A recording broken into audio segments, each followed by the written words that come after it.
السلام عليكم ورحمة الله وبركاته. بسم الله الرحمن الرحيم، وبه نستعين، والصلاة والسلام على سيدنا محمد وعلى أهله وصحبه وسلم. معكم عبد الله محمد من قناتكم حياة الريف المصري. والنهاردة يا جماعة هعرض لكم الحالة ديت. دي طبعا أرنبة والدة هي. الأرنبة دي يا جماعة طبعا والدة كل أرنبين في ناحية، يعني مش عاملة عش مظبوط. نتفة هنا مثلا، نتفة اهوت كويس. والدة 3 4 أرانب هم في الناحية دي، ووالدة شوية برضو في الناحية دي. والدة عدد كويس اهوت. وفي النص هنا ارانب ميته اهي، وحاجه ومشيمه وحاجات مطرح الولاده.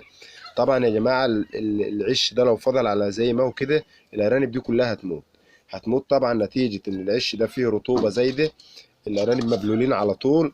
هي كل ما تخش طبعا الارانب متخبلين في الرطوبه دي، لان العش مبلول. هتدوس على شويه وهتخربش شويه، وشويه هيموتوا من السجعه، والدنيا هتبقى مش مظبوطه خالص. فاللي لازم نعمله يا جماعه ان احنا هنشيل العش ده كله، وهنشيل الارانب الاول دلوقتي مع بعض، وبعدين هنشيل العش ده كله نرميه، وهنحط حاجات تانية ناشفه. هناخد الناشف منه، يعني هناخد شويه شعر من الناشفين دولت. وهنشيل الجش بقى والحاجات التانية دي كلها. بعد ما نشيل الارانب هنرميها طبعا، وهنحط بداله. اول حاجه يا جماعه زي ما قلت لكم، لازم نقفل على الارنبه بالطريقه دي كده، بالابلكاشه ديت، عشان ما تشوفش طبعا احنا بنعمل ايه. ومعانا طبعا انا مجهز لها شويه برسيم اخضر اهم، عشان احطهم لها كده، تبدا ان هي تاكل فيهم وتتلاهي فيهم على ما نخلص الشغل بتاعنا.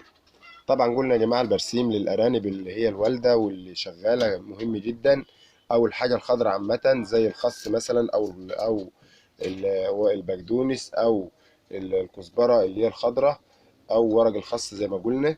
الحاجات دي يا جماعه طبعا مفيده جدا للبن، ومفيده جدا للارانب اللي هي عشار واللي هي والده، عشان طبعا الحاجات دي سهله على الهضم، وتعتبر كفاتح شهية، وفيها حاجات برضو فيتامينات ومعادن وحاجات مهمة جدا. هنبدأ إن احنا طبعا نشيل الأرانب هما. ناخد الشعر ناخد شوية الشعر الناشفين دولت، شوية منهم كده نحطهم هنا الأول.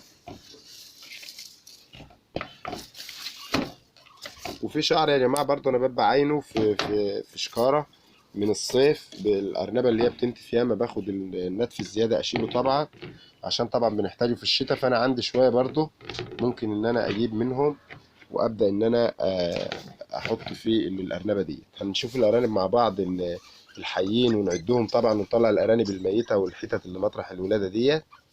بسم الله ما شاء الله. دي واحد،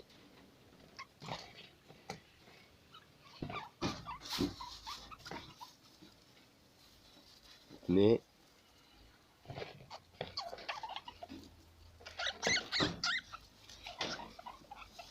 تلاتة،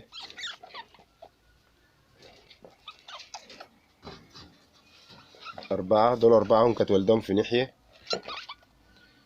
وفي ناحية تانية برضه هما.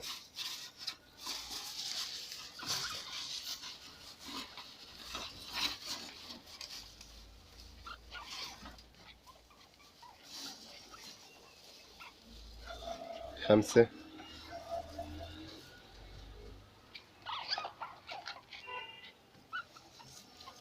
ستة،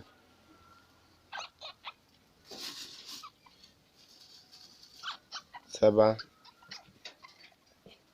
طبعا يا جماعة الأرانب مبلولة هي وسجعانة طبعا. تمانية،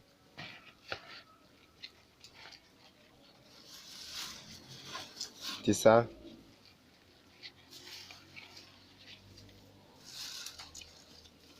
10. 10 أرانب هم يا جماعة، بسم الله ما شاء الله. 10 أرانب كويسين كلهم، حيين وبصحة جيدة. وطبعا هنا يا جماعة مطرح الولادة طبعا، ده هم الولادة. وتقريبا أرانب برضو ميتة هي، أرانب ميتة هي وحاجات. فطبعا احنا هنشيل ده طبعا يا جماعة. لو فضل في العش بتاع الأرانب ده، طبعا هيخلي الريحة طبعا زي ما حضراتكم عارفين، هيخلي الحاجات دي لما تبدأ تتحلل هتبدأ إن هي تعمل ريحة وحشة، وهتبدأ إن ريحة المزرعة كلها هتبقى وحشة، والأم هتسيب الخلفة دي مش هترضعها، والدنيا هتبوظ. فطبعا هي لسه والدة. هنشيل ده كله، شايفين زي ما حضراتكم شايفين دم اهو، وارنب ميت هنا هو. ده كان ال 11 يا جماعه، هو ميت هنا هو الارنب ال 11. هنشيله طبعا مع الحاجات دي كلها. ده كله يا جماعه هو بالارنب الميت بالليله دي كلها هنشيله كده. هنحطه تحت هنا طبعا لما اكنس الحته دي وانضفها.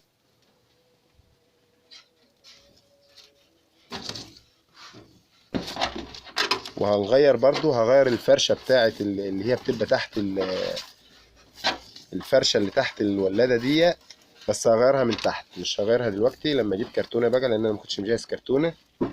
افرش العشه عادي وهغيرها من تحت زي ما وريتكم برضو قبل كده، ازاي ان احنا بنغيرها من تحت. نبدأ نحط جش ناشف اهو، مجهزين طبعا جش ناشف اهو، وهنعمل لهم برضو ركن كده في الولاده. طبعا الارانب يا جماعه بتفضل ان هي تولد في ركن من الولاده، مش بتولد في النص او هنا وهنا، بتفضل ان هي تولد في ركن. فاحنا هنعمل لهم ركن كده برضو، وهنبدأ ان احنا طبعا نجيب الشكاره اللي كان فيها، اللي انا جاي لكم عليها اهي، اللي فيها شعر من بتاع الارانب اللي انا عاينه من قبل كده.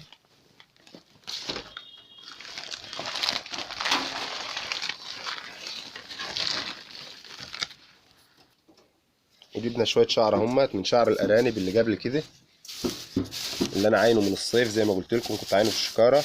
وهنبدا نخلي الشعر ندخله في الجش كده، بحيث ان الارنبه برضو بتعمل كده، بتنتف الشعر وتدخله في الجش كده، بحيث ان مفيش اي ارنب يتنطر ولا حاجه يخش في الجش ويضيح كده ولا كده.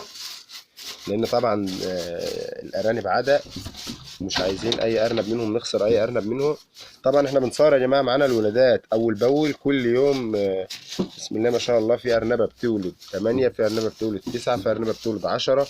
وطبعا احنا مش عارفين نعمل تبني، لان طبعا المفروض ان احنا الارانب كلها بتولد ورا بعضها، هي كل ارنبتين ولا 3 بنلقحهم ورا بعض. يعني اللي متابع الفيديوهات كل يوم اهو بنعرض ارنبه والده، ونظبط لها العشه او بنحل اي مشكله هي عاملاها. فطبعا يا جماعه الارانب عندها اعداد كلها عندي بسم الله ما شاء الله، مش عارف ان انا اعمل تبني، لان طبعا هي في واحده والده 9 مثلا، هاخد ارنب من عند ال9 واوديها هناك، ما هم هيبقوا اللي هناك 10 برضه، فبخليه بقى عند الام الاساسيه وخلاص.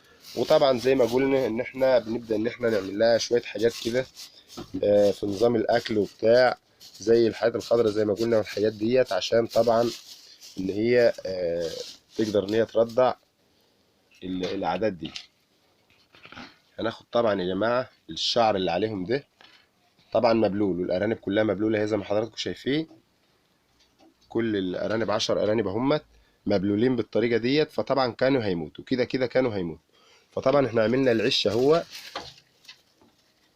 عملنا العش بسم الله ما شاء الله، عش ناشف. والارانب دي طبعا كانت سجعانه من كتر السجعه، ان هي بتعمل حمام على بعضها، فالارانب برضو بلت بعضها. فطبعا ده عش ناشف اهوت، هيبداوا ان هم طبعا دلوقتي هيبقوا ناشفين وتمام التمام. وطبعا لازم ان احنا نبص عليهم كل فتره، نشوف مثلا لو كان فيه ارنب ميت، لو فيه ارنب عنده مشكله ولا اي حاجه نطلعها.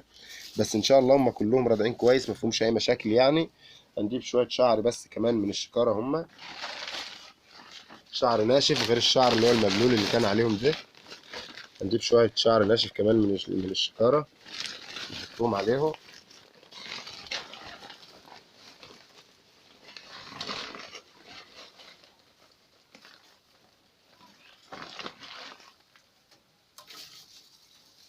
هم بالطريقه دي، وخلاص على كده.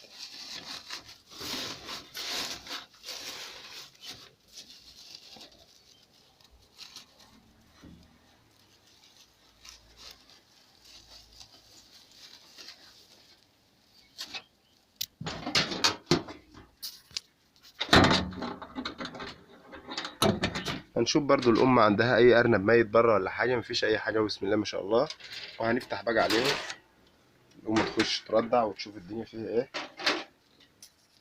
كده طبعا بنكون وصلنا لنهايه الفيديو. لو الفيديو عجبك اعمل لايك للفيديو واشترك في القناه لو انت لسه مش مشترك، وفعل الجرس عشان يوصلك كل جديد. والسلام عليكم ورحمه الله وبركاته.